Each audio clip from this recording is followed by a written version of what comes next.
शांति।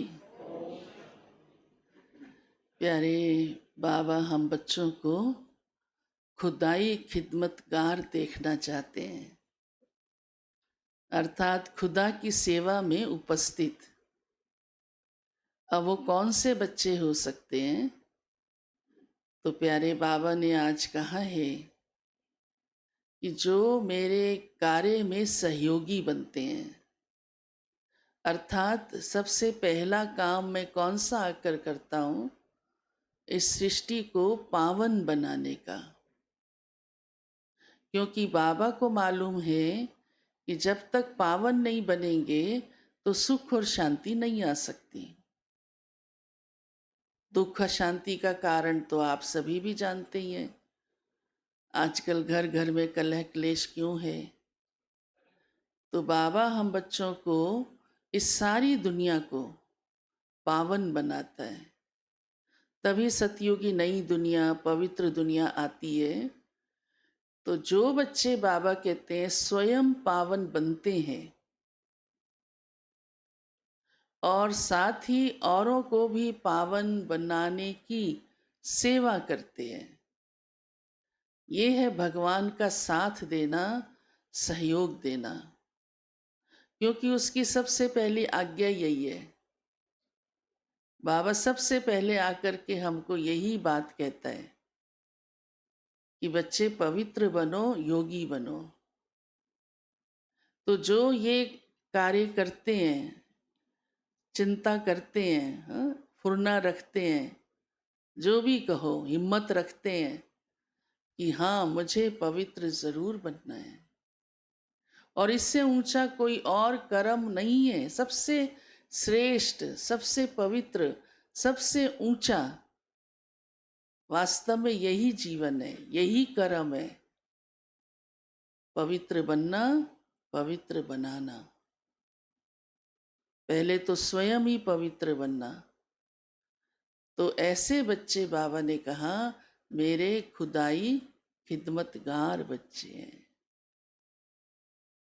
आप सभी वही बच्चे हो बाबा के। कितना नाज होना चाहिए आपको स्वयं के ऊपर कि आपने भगवान की वो आज्ञा मानी जो दुनिया में कोई जानते भी नहीं है, और हर एक इसकी हिम्मत भी नहीं रखता। इसलिए भगवान के बनते भी कोटों में कोई, कोई में कोई है। तो आपकी तो बड़ी जबरदस्त सिलेक्शन हुई ना। करोड़ों में से कोई हो, उनमें से भी कोई। तो ऐसे खिदमतगार रहने का बाबा ने आज कहा है। फुरना रहे, होना रहे, चिंता रहे। माना वो चिंता नहीं जो जलाने गलाने वाली है, लेकिन कार्य करने की। हाँ, एक होता है ना सेवा करने की चिंता, जिसमें आत्मा का कल्याण छिपा हुआ है। फिर दूसरी बात आज प्यारे बाबा ने कही है कि जन्मों जन्मों के पापों का बोझ हल्का कैसे होगा। ये तो हम सब जानते हैं। द्वापर युग से लेकर के 5 विकार आ गए, तो उसके वशीभूत होकर किस जन्म में कौन से कर्म किए होंगे, 63 जन्म बीत गए, तभी तो आत्मा पतित बन गई, सभी की बन गई। तो अब वो याद तो नहीं आएगा ना किस जन्म में कौन सा कर्म किया, परंतु मालूम तो है पतित तो तभी बने क्योंकि विकर्म हुए। पर उसका बोझ उतारने की बात भी बाबा ही हमें सुनाता है। दुनिया में उसके लिए गंगा नहाने जाएंगे, जप करने तप करने जाएंगे, मंत्र पढ़ने जाएंगे, दान करने जाएंगे, परंतु उससे आत्मा कोई पवित्र नहीं बनती, पाप विनाश नहीं होते। हाँ, थोड़ा बहुत उससे कर्म का खाता कि चलो दान पुण्य किया या जो भी जप तप किया तो रिटर्न बाबा दे देता है, कोई आश पूरी छोटी मोटी कर देता है। पर आत्मा पवित्र बन के सदा के लिए सुख शांति का जीवन जिए, वो तो तब संभव है ना जब पहले सतो प्रधान पवित्र बने। तो बाबा इसलिए कहते हैं कि अपने पापों का बोझा हल्का करो। तो उसकी दो विधि बाबा सुनाता है। एक तो आप सबको मालूम है कि केवल और केवल एक याद ही है बाबा की, जो आत्मा को पवित्र बनाती है, जो पापों का नाश करती है। उस याद में इतनी शक्ति है जो अग्नि बन करके हमारे पाप भस्म कर देती है, चाहे वो किसी भी जन्म के हैं। और दूसरा बाबा साथ साथ कहते हैं कि अपनी सच सच सारी जीवन कहानी बाप को सुना दो, तो आपका बोझ हल्का हो जाएगा। वैसे भी जो भी बात सच बताती जाती है तो उसके बाद क्या महसूस करते हैं? हल्के हो गए। इधर उधर सच बताने से हल्के नहीं होंगे, और भारी हो जाते हैं कि कहीं मैंने बता दिया, ये फैला तो नहीं देगा, है ना।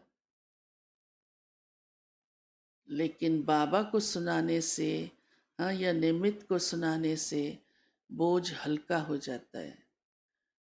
बाबा भगवान भी कहता है, जो सच सुनाते हैं मैं उनका आधा माफ उसी समय ही कर देता हूँ। और आत्मा हल्की होने से उसका योग भी अच्छा लगना शुरू हो जाता है। बहुत सारे फायदे होते हैं सच बता देने से।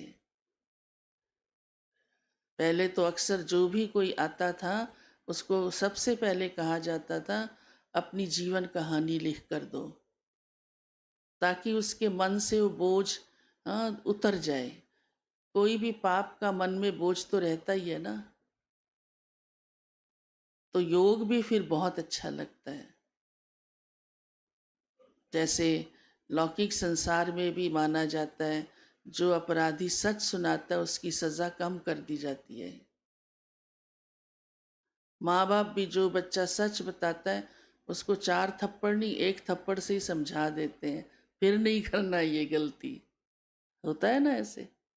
हाँ, वो विश्वास का पात्र बन जाता है। साथ ही आज बाबा ने बैज याद किया है। बैज बहुत सेवा करता है। बैज पर सबका ध्यान जाता है। आप कहीं भी खड़े होंगे तो आपकी शर्ट बाद में देखेंगे, बैज पहले देखेंगे, क्योंकि वो खींच लेता है, अट्रैक्ट करता है अपनी तरफ। अब आप देख लो, आप बैज कितना पहनते हो। पहना तो हुआ है लेकिन थोड़ों ने पहना हुआ है ना। हाँ, जिसने पहना हाथ खड़ा करो। अच्छा, माताओं के दिखाई नहीं देते, फिर तो बहुतों ने पहना हुआ है। हाँ, वो चुन्नी में छिप जाते हैं। तो ये बहुत सेवा करता है बाबा, इसलिए। हाँ, और दूसरा आपकी को डिग्निफाइड करता है। हाँ, आपकी डिग्निटी बढ़ाता है कि ज़रूर ये कोई खास लोग हैं। हाँ, अभी देखो कोई भी किसी क्षेत्र का ऑफिशियल व्यक्ति कुछ कुछ रैंक पहन के खड़ा हो तो लगता है कोई है बड़ा अफसर ये। तो आपका बैच भी ये बताता है ये कोई स्पेशल आदमी है, कहीं से तो जुड़ा हुआ है ये। हाँ, कोई तो कार्य करता ही होगा, ये कुछ निशानी तो है, चाहे उसे कुछ भी ना पता हो तो भी ये विचार जरूर मन में आएगा। और अब तो सारी दुनिया को पता है ब्रह्मा कुमारी इसका, तो और ही सिद्ध हो जाता है ये एक ब्रह्मा कुमार ब्रह्मा कुमारी है। तो ये जरूर आदर्शवादी है, शांति वाला है, योगी है, हाँ, चरित्रवान है। कितनी सारे उसके मन में भावनाएं उसी समय उत्पन्न हो जाती हैं, चेहरा देखते ही आपका। तो कितना आपके लिए भी फायदा है और उसके लिए भी फायदा है।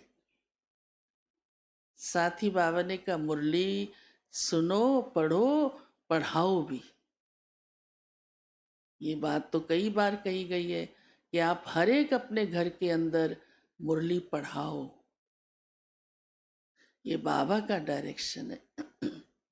फिर चाहे 2 को पढ़ाओ, 4 को पढ़ाओ, ये आपके ऊपर है। लेकिन हिम्मत नहीं हारो, एक को भी पढ़ाओ, खाली भी पढ़ाओ, दीवारों में भी सोचो आत्माएं आके बैठी हैं, वो सुन रही हैं। ऐसे बहुतों ने सेवा की है, नई बात नहीं है। कितनों के ऐसे अनुभव हैं कि बहन जी एक भी नहीं आता था, एक भी। लेकिन मैं अपने टाइम पर जो मैंने फिक्स किया हुआ था, सबको कहा हुआ था या बाहर लिखा हुआ था बोर्ड पे, मैं मुरली पढ़ने बैठ जाती थी। काफी समय के बाद एक आत्मा आई, हाँ, फिर दो आई, क्योंकि तपस्या के बिना सफलता नहीं मिलती। ये कोई वो चीज थोड़ा है कि जो मर्जी जैसे मर्जी खरीदारी करके इकट्ठी कर ली। आत्माओं के जीवन बनाने का ठेका है ये साधारण बात नहीं है। तो एक आएगी, काफी टाइम बाद दूसरी आएगी, पर हमको अपनी हिम्मत और तपस्या, यही साधना है वास्तव में। और क्या साधना है? सेवा में भी तो साधना ही है ना।